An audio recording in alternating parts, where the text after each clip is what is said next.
Hello mga ka-sweets! Ito namang order na to is nung September 24, caramel cake naman yung flavor niya. Bali ngayon, hindi naman siya chocolate, chiffon cake ang base niya and then caramel cake nga yung kanyang frosting. Masyado na yata ngayon parang naging mabenta yung caramel sa akin ngayon. Dati kasi usually kapag may nag-order sa akin ng cake, laging request ay chocolate. Ngayon parang napapadalas na ay yung caramel. Kasi nung nakaraan, caramel cake din yon. Eto pala, kasi kung makikita nyo yung isang vlog ko, iba yung color ng caramel cake ko doon. Pero same lang naman yung aking caramel cake, same yung ingredients. Ayan, niluto ko lang din ito. Kaya nag-iba yung kulay nito kasi binit ko siya ng mixer. Ayan, tsaka nilagyan ko siya ng konting whipping cream para maging pipeable siya kasi nga round cake to, hindi katulad kasi nung isang order sa akin is number cake lang yon. So ito kasi is round cake siya. So nilagyan ko siya ng konting whipping cream kaya naging ganito.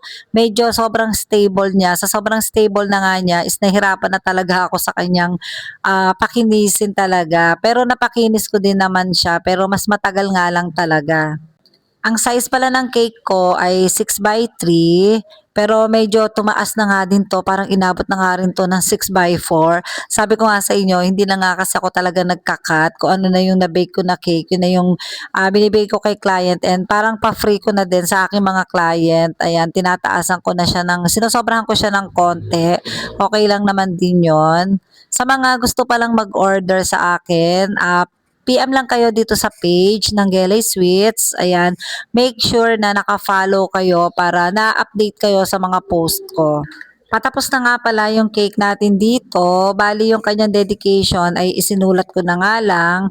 So, eto na nga, ganyan lang yung design niya, sobrang simpleng-simple lang. Nilagyan lang natin siya ng mga pipe sa gilid and then sa taas, nilagyan ko lang ng kulay blue yung icing niya. Sobrang light lang naman yung color niyan. Kasi lalaki, monthly milestone lang pala to.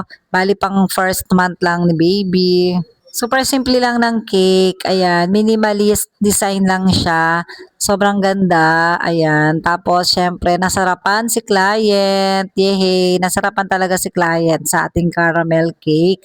Kahit yung isang nag-order sa akin na monthly milestone, nag-feedback din siya na nasarapan din siya sa caramel cake natin. Kahit ako talaga, sarap na sarap ako sa caramel cake na to. Sobrang sarap niya talaga. Alam niyo ba, yan yung sobrang naluto ko na caramel. Pinapalaman namin sa tinapay. Sobrang sarap. Ayan, tapos na yung cake natin. Ang cute, diba? Thank you for watching mga ka-sweets. Bye-bye!